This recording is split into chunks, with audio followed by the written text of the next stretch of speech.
જો વરસાદમાં આવું ટેસ્ટી ગરમા ગરમ ખીચું મળી જાય તો બીજું કંઈ ના જોવે.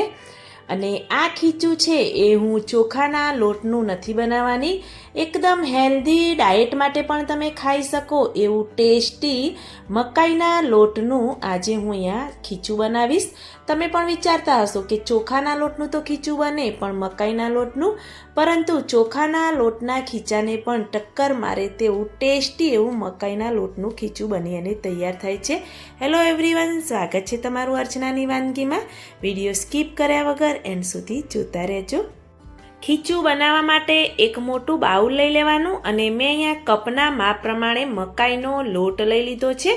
અને આ મકાઈનો લોટ છે થોડો એવો દરદરો હોય છે એટલે ખીચું પણ સરસ એવું બને છે. તો મેં માર્કેટમાંથી લાવેલો છે, તમે ઘરે પણ મકાઈ ઘરઘંટીમાં દળી અને લોટ બનાવી શકો છો. તો આ રીતે કોઈ પણ ચારણી કે જાર વડે પહેલાં તો લોટને આપણે ચાળી લેવાનો. તો હું અહીંયા 1.5 કપ મકાઈનો લોટ લઈ રહી છું. તમારે જે રીતે બનાવવું હોય એ રીતે ક્વોન્ટિટીમાં તમે લઈ શકો છો. તો બધો જ લોટ મેં ચાળી દીધો. ઉપર વધારાનો જે કચરો નીકળે એ આપણે બહાર ફેંકી દઈશું. તો હવે વારો આવ્યો કે આપણે મકાઈના લોટના ખીચામાં પાણીનું માપ કેટલું જોઈશે. તો મેં ગેસ ઓન કરી કઢાઈ રાખી દીધી છે, ગેસની ફ્લેમ મીડિયમ રાખી અને 1.5 કપ મેં અહીંયા લોટ લીધો હતો. તો એની સામે મેં અહીંયા 3 કપ પાણી લીધું છે. પાણી થોડું એવું ગરમ થાય એટલે ટેસ્ટ અનુસાર મીઠું એડ કરીશું. 1/2 ટેબલ સ્પૂન પાપડનો જે ખારો આવે છે એ એડ કરી દઈશું. 1 ટેબલ સ્પૂન સફેદ તલ એડ કરી દઈશું અને 1/2 ટેબલ સ્પૂન અજમો એડ કરીશું. 1 ટેબલ સ્પૂન જેવું આપણે જીરું એડ કરી દઈશું. 2 ટેબલ સ્પૂન જેવી આદુ લસણ મરચાંની પેસ્ટ આપણે અંદર એડ કરીશું. આનાથી ખીચાનો ટેસ્ટ છે એકદમ સુપર ટેસ્ટી આવે છે. થોડી એવી કોથમીર અંદર આપણે એડ કરી દઈશું અને ખીચાને એકદમ સોફ્ટ અને સરસ ટેસ્ટ લાવવા માટે 2 ટેબલ સ્પૂન તેલ અંદર એડ કરી દઈશું. પાપડનો ખારો મેં એડ કર્યો, એનાથી ખીચું છે એકદમ સોફ્ટ અને સરસ બને છે.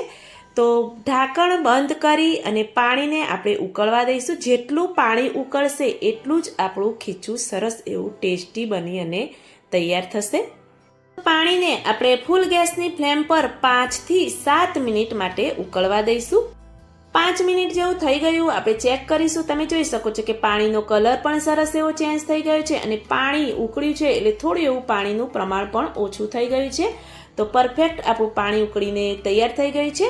તો એક બાજુ આપણે થોડો થોડો લોટ એડ કરતું જવાનું અને એક બાજુ વેલણની મદદથી આપણે આ રીતે મિક્સ કરતું જવાનું એટલે ગાંઠા ન પડી જાય.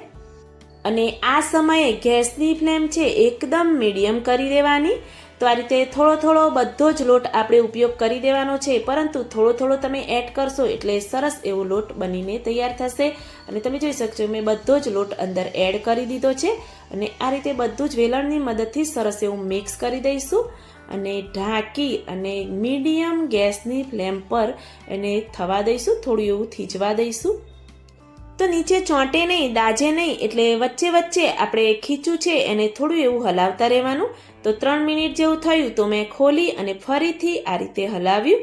તો આ રીતે હલાવશો એટલે પરફેક્ટ એવું ખીચું આપણું બની અને બધી જ બાજુથી કૂક થઈ અને રેડી થશે. તો ખીચું નીચે ચોંટે નહીં, દાજે નહીં, એટલે હવે ગેસની ફ્લેમ મીડિયમ કરી અને હું આ રીતે તવી રાખી દઈશ. તવી ઉપર કઢાઈને આ રીતે રાખી દઈશ અને ઉપરથી બંધ કરી દઈશ. જો તમારે આ પ્રોસેસ ન કરવી હોય તો તમે ડાયરેક્ટ પણ ગેસની મીડિયમ ફ્લેમ પર થવા દઈ શકો છો.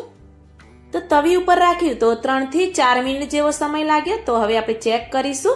તો પહેલાં થોડું એવું ખીચું ઢીલું લાગતું હતું, પરંતુ હવે પરફેક્ટ એવું ખીચું આપણું બની ગયું છે. વધારે ઢીલું પણ નહીં અને વધારે કઠણ પણ નહીં, એવું આપણું ખીચું બનીને રેડી થયું છે. એને સર્વિંગ બાઉલમાં લઈ લઈશું. જો તમે ચોખાનું ખીચું બનાવીને ખાતા હોવ તો એકવાર આ મકાઈના લોટનું ખીચું બનાવીને ચોક્કસથી ખાજો. હેલ્ધી પણ ગણાય છે, ડાયટ માટે પણ ગણાય છે. તો જે લોકો ડાયટ કરતા હોય એમને પણ આ ખીચું બનાવીને ખાઈ શકાય છે. ઉપરથી થોડું એવું સિંગ તેલ આપણે એડ કરી દઈશું, થોડો એવો આચાર મસાલો એડ કરી દઈશું. તમે લાલ મરચું પાવડર પણ એડ કરી શકો છો.